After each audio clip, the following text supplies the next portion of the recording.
Where the Air Quivered, written by L.T. Meade and Robert Eustace. It was published in 1898 in the December issue of The Strand magazine. Now, Meade, that is L.T. Meade, is a pseudonym for Elizabeth Thomasina Meade Smith. She was an author of very popular children's fiction. She was born in 1844 in Cork, Ireland. She was daughter of a reverend, and she moved to London in the 1870s. Extremely prolific. Yeah, she wrote a shitload. Like, I think you could probably spend the rest of your life reading her novels. For sure. She wrote something over 300 books in her lifetime, mostly of the juvenile fiction variety. Her most famous book, probably, is A World of Girls, published in 1886. She also wrote stuff in many other genres, most notably mystery stories, many of which were collaborations, and many dealing with problems of a medical nature. All of these stories, or most of them anyway, were written and published by the Strand magazine. Definitely considered herself a feminist. She was a member of the Pioneer Club, and she wrote a novel dedicated to its founder after her death in 1898 called The Cleverest Woman in England. Now, one of her most frequent collaborators, perhaps her most frequent collaborator, in fact, was Robert Eustace, the real name of Eustace Rollins, born in either 1854 or 1868 or 1869. There's some... Yeah, we couldn't find a clear date on this one. No, it's probably later, though, rather than earlier. And he was a doctor and an author, and he co-wrote something like 11 books with Mrs. Meade, as well as, well, obviously this novel was among them, but it's not known exactly what he provided in the partnership, but in Science Fiction by Gaslight, Sam Moskowitz speculates that he may have provided the Eastern background, having written a novel called The Hidden Treasures of Egypt. They're responsible for many recurring characters, both villains and heroes, most of them women. But it doesn't seem like this story includes any of them. I was kind of interested in what seemed like there was a woman who ran a group of gangsters. There was a female psychic detective. I wondered about a character in this story, but we'll definitely get to that. Eustace also was a frequent collaborator, and he is known for essentially lending scientific and medical verisimilitude to many works of fiction. Probably his most famous collaboration was a novel with Dorothy Sayers. He was co-author of the book The Documents in the Case, and that's pretty interesting. Sayers was a very popular figure in terms of early 20th century mystery fiction, and she wrote some good stories for sure. Read a few of them and liked them very much, so I don't know, that was kind of a cool thing to figure out. But this story, Where the Air Quivered, was indeed published in the Strand magazine in 1898, and it is an example of Meade and Eustace's mystery fiction stories. So Vivienne, the daughter of the widowed Dr. Kennedy, is engaged to marry Archie Forbes. Her father, who is the unnecessary narrator of the tale, because he really doesn't do anything in the story, but he approves of a match, so that's pretty important. Yeah, right. Yeah. Archie has been traveling abroad with his somewhat reckless and daring friend, Jack Fletcher. And he's come home to England, and he arrives at Vivienne's house in a tense, agitated state, and says he's in trouble. Jack Fletcher is dead. He was found an hour ago in the room at the Savoy Hotel, dead in mysterious, inexplicable circumstances. They had only been there a few hours since arriving back in London, and the cause of Jack's death is unknown so far. The room was locked, but Archie mentions the window being open, which Kennedy finds an odd thing to say. Archie begs Kennedy to come to the hotel and attend the inquest. Archie says that Jack must have died of natural causes, but it seems like he's trying to reassure himself. It's clear that he knows more than he's saying. He's gloomy and depressed to a degree which seems greater than the circumstances warrant, which, I don't know, that seems an odd thing for Kennedy to point out too, but never mind. Yeah. There's a definitely, this story leaves me with a lot of questions. But yeah. This was not my favorite. I felt very positive about this, but it's just not. There's some things which we'll get to, but Archie doesn't want to see Vivian. He no longer believes they will be married, and he is fatalistic about everything. The next day, Kennedy participates in the autopsy, and they can't find a cause of death. The coroner speculates on a massive shock to the nervous system. Origin unknown. Vivian feels something is wrong with Archie, thinks he's overcome by fear. And here we get some not that great writing, where she describes it as oppressed by a fearful sense of overmastering fear. Yeah. What else? Oh, what else? Yeah. Well, something must have happened on that cruise with Jack. And in the middle of Vivian's talk with her father, Archie himself shows up with the idea of breaking off their engagement. He says he's unworthy, has no right to bind her to him. But won't say why still. He says he is guilty and doomed. Vivian says Archie's talking nonsense and that they'll all pool resources to help him. In order to be helped, though, he must explain everything. It was Jack's idea to go to Mecca. An unplanned stop on their cruise. Yeah, this was the part that I had to break and be like, fucking hell.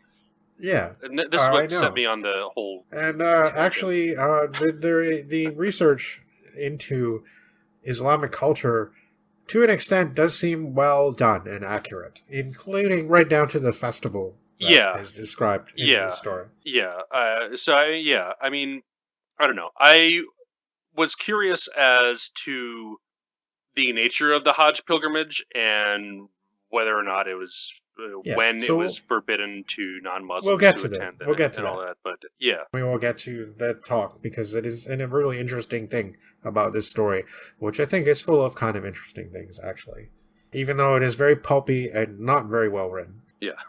So it's the time of the Hajj, that's the pilgrimage among Muslims to Mecca, and Jack announces that he wants us to kiss the black stone, like a Muslim. But this whole thing is prohibited.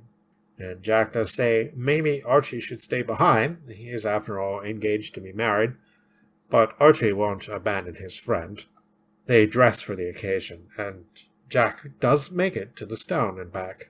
However, they are spotted by a Mueddin, and he recognizes them as infidels, apparently.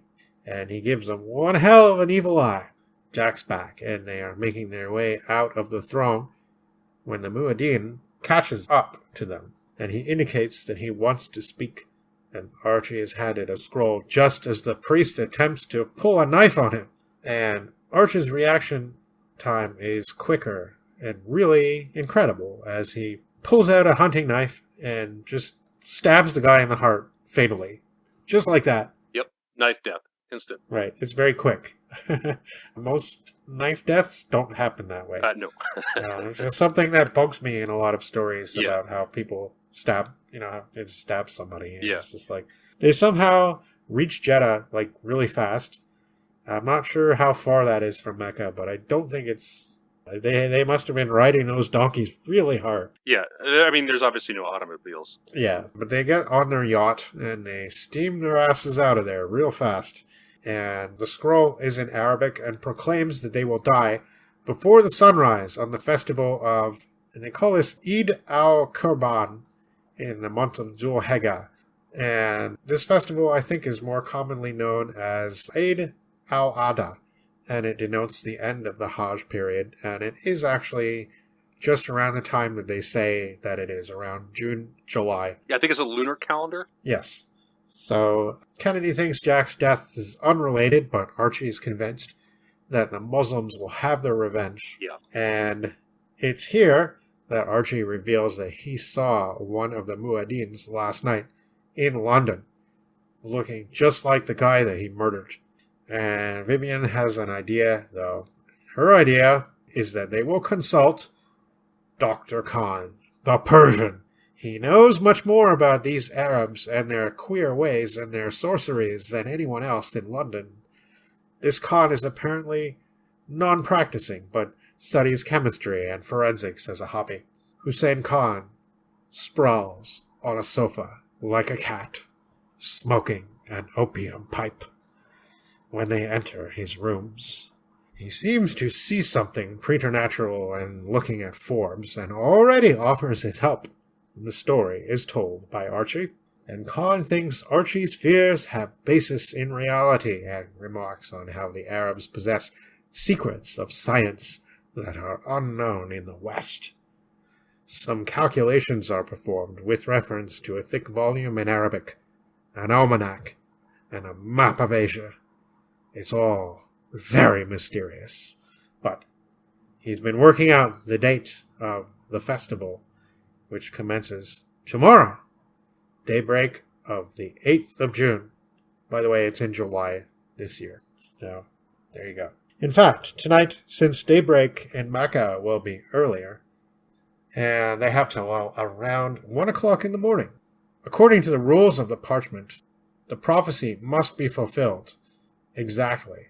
So, if the assassin, that is, presumed to be somewhere around, does not succeed in his mission by 1 o'clock in the morning, Forbes will be safe. Because, you see, Mohammedans keep their vows to the letter, or not at all. Kennedy doesn't believe the Arabs can use magic within the vicinity of Charing Cross, but Khan is more prudent. It's decided that they'll all go back to the Kennedy house and wait it out together. They eat an uneasy meal, and Khan attempts to divert them with intellectual conversation of a stimulating nature. And now, it's midnight, and Khan asks permission to turn off the light. Vivian faints from the heat of the night, and Kennedy calls for air! Air! That means somebody must go over to the window. It's Archie! He raises the heavy window, and the night is as still as death. And yet, suddenly, the blind tassel moves as if the air quivered. Khan cries out, "He is there! He has done it!" Archie staggers and falls down with a thud. Khan yells that they must give him artificial respiration without a moment's delay, and launches himself through the open window. Khan chases after the assassin, but doesn't catch him. He does obtain, though, the weapon, which was dropped in the man's hurry. A mysterious box, Forbes' pulse and breath, seems to have stabilized under the ministrations of the company. The box is wooden, but with some rubber-like substance stretched across one end, and on the opposite one, a small circular opening with a hinged flap. The box contains anhydrous hydrogen cyanide. Very deadly, of course. Total James Bond device. And up until this point, I was like, wait, why am I reading this again? Why is this in a science fiction anthology? It's like, okay, fine. Okay, there's a magic gadget, yes. Yeah.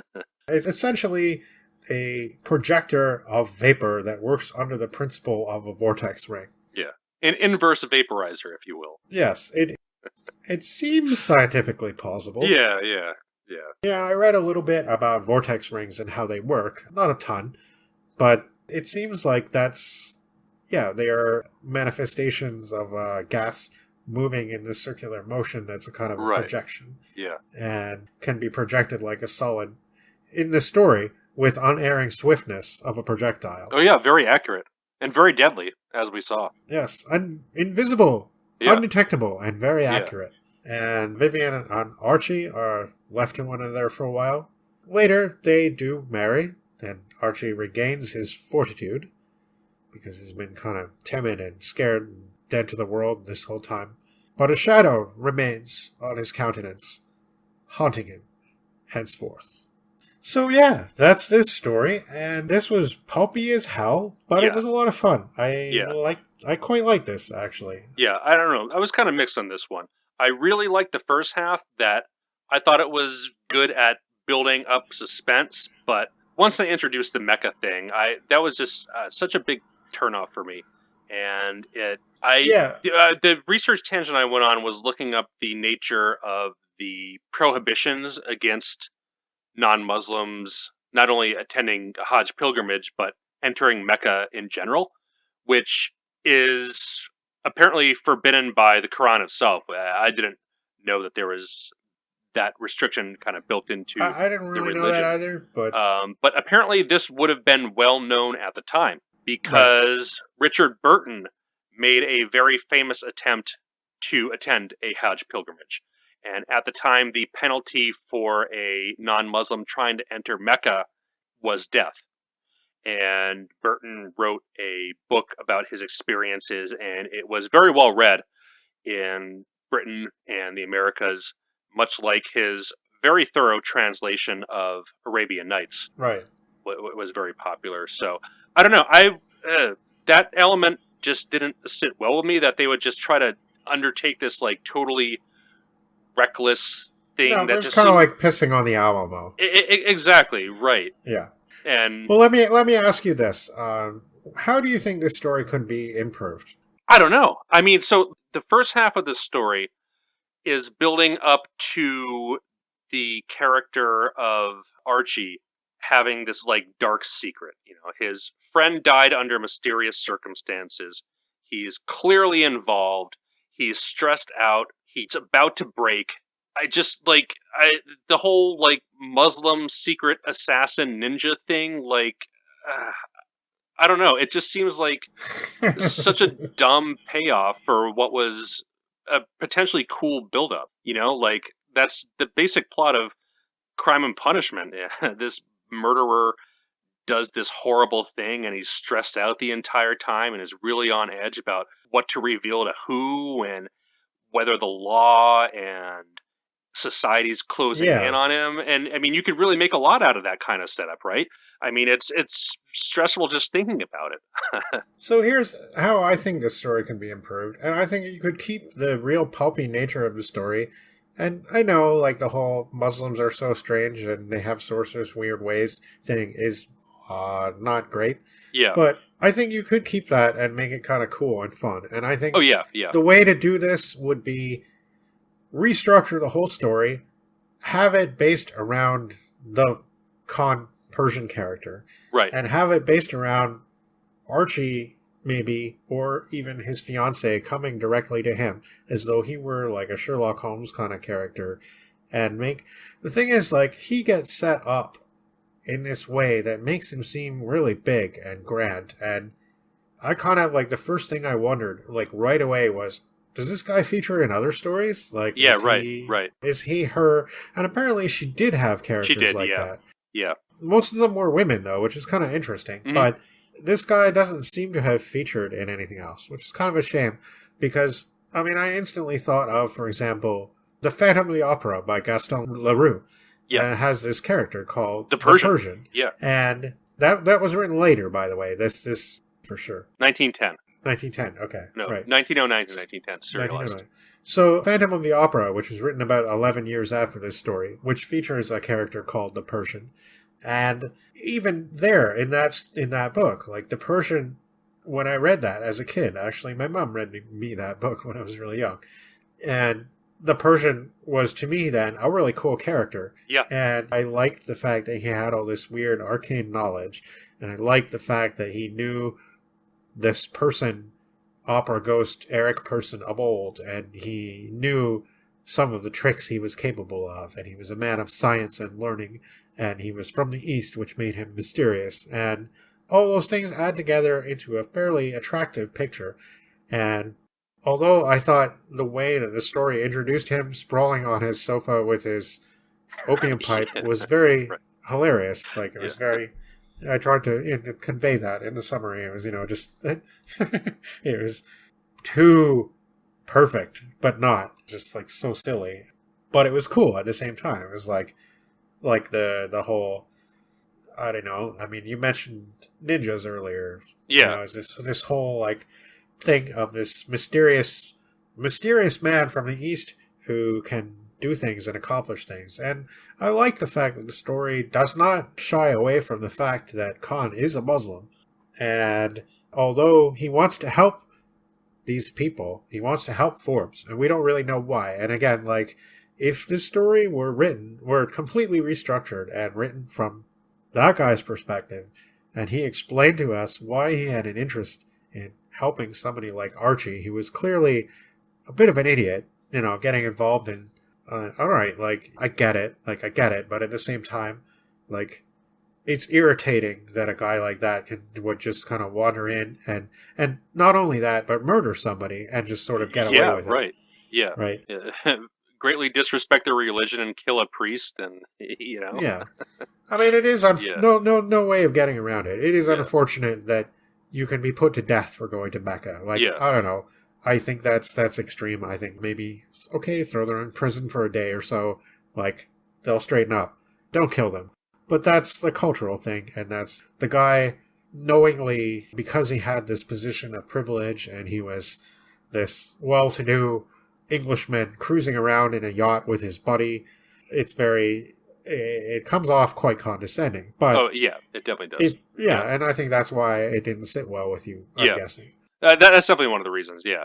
And I mean, as you said, like, just a lot of pieces of the story don't make sense and don't really fit well. Like, the doctor narrator is totally superfluous. Like, why is he the narrator and not... Yeah, he doesn't need to be there. And that's what I'm saying. Like, if you made this Khan story and had Archie or Vivian visit him and say, I have this huge problem and I think my fiance is involved with something. Right. Structure this like a home story. Like, yeah. And they could have made even the plot better. Like, their reason for entering Mecca. Like, it just doesn't seem any reason that they would risk death or like... No, I get that. You know what I mean? Like maybe he daring. Could portray them as like a, I don't know, superficial capitalist, you know, but that's the way you picture like Englishmen in their late teens, early 20s being in that part of the world. Right. No, I didn't mind that. I thought that was fine. I'm just wondering if Archie learned anything by the end. Yeah, I mean, there is this haunting shadow over him. Yeah, it does. Yeah, right. And with a shadow on his face. Yeah. Right, but it doesn't seem like maybe he learned that much. No, he never really thinks, you know, maybe I shouldn't have disrespected their religion. It's like, oh, I'm going to get killed for killing a priest, you know? Yeah, and to me that's the big thing, the whole murder thing. Like, he didn't... We only have his hearsay that the guy would have murdered him. Yeah, right. If he hadn't done it first. And obviously Vivian agrees with him because she's in love with him and she's his fiance. Yeah. So I think, like, in a lot of ways, that part of the story does make sense. I do think it could have been improved by changing the structure. I think it could have been more intriguing that way. And especially knowing why the Persian Khan wanted to help. Like, what was his reason for that? Is it just like, oh, I'm friends with Vivian and she brought this fiance of hers and I have to help him now. Like, I maybe think that aspect of the story could have been improved, but I like the fact of the idea of a couple of spoiled British brats getting involved in something and turning out like it's too much for them. Yeah, I mean, I guess now that you put it that way, it does make a little more sense, though that aspect isn't really gone into in text. Like, it's these not people aren't portrayed as like buffoons or like jackasses or anything like that. I mean, Archie is kind of this like your generic hero kind of guy, good looking, attractive, physical shape. Mm-hmm. And he's done this thing that it is pointed out in the story a couple times that it's kind of crazy that he murdered this guy. Yeah. Like, it is, the thing is, it's not really, it's gone into in conversation, but it's not really gone into in any depth. So it is kind of brushed off in the story. And I think that a lot of this comes down to something that I think might be kind of unfortunate that we will see in some of these writers who are professional working writers like Mrs. Meade Smith, and that they wrote a lot of stuff in a relatively short time, and some of it might be kind of rushed. Yeah. And there were some things about this story that indicated to me that it was rushed. Yeah. Some of the writing was just not that great, and I think that if she'd gone over it a couple times, or if she and her collaborator Robert Eustace gone over it a couple times, maybe they could have fixed some of these things. But it's just like, we have a story that needs to be in the Strand magazine by December 1898, Yep. so Yep. here it is, right? And it just, unfortunately, although the magazines did so many great things for fiction, you do see this sometimes. And I think we will find, as we go through some of these genre entries in magazines in later episodes, that the quality of editorship varies as well over the the course I mean, of it these turns things. into an industry, and you have to publish an issue every month, and you have Right. to have stories to go in the issue. Yeah. So, I mean, I don't know. I like this. I think that it has a lot of interesting elements to it, even if it wasn't that well written. I feel positively disposed towards it. I don't think that the Muslim stuff is necessarily meant to be xenophobic that much. Right. I mean, they are described as fanatics once or twice, but and to be honest, yeah, in the story, they are. I mean, the idea that somebody would be that upset by the holy city being infiltrated, but I think it's the murder thing that really pushes it over the edge. And you can't really justify that. Yeah, right. By any means. So I would definitely be like, yeah, I will go to England and I will find these people and I will kill them. Yeah. Because there has to be justice somehow. Yeah. And they track them down. Yeah. for sure the English court system would just let them off.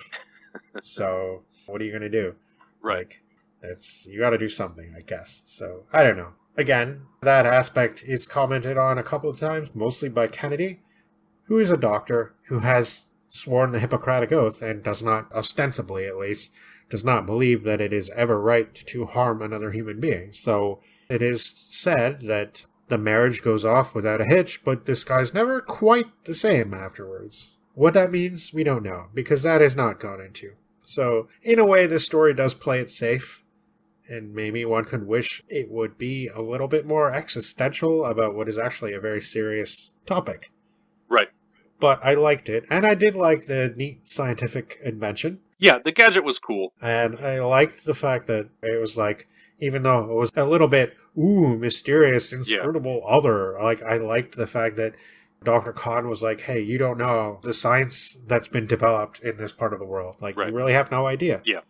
Yeah. And you're assuming that just because you're within your comfortable bounds and locale of Charing Cross there, you're completely safe. And that's false. Yeah. I liked that aspect of the story a lot, and I wanted more of that. So, again, when you think about a story in terms of how it can be improved, I suppose what you see is a story that's not really that bad.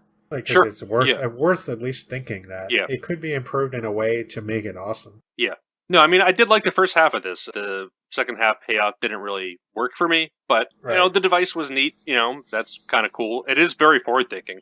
I mean, I can't really think of any other examples of some, James Bond comic book type gadget this early. It is a neat assassination device. Yeah.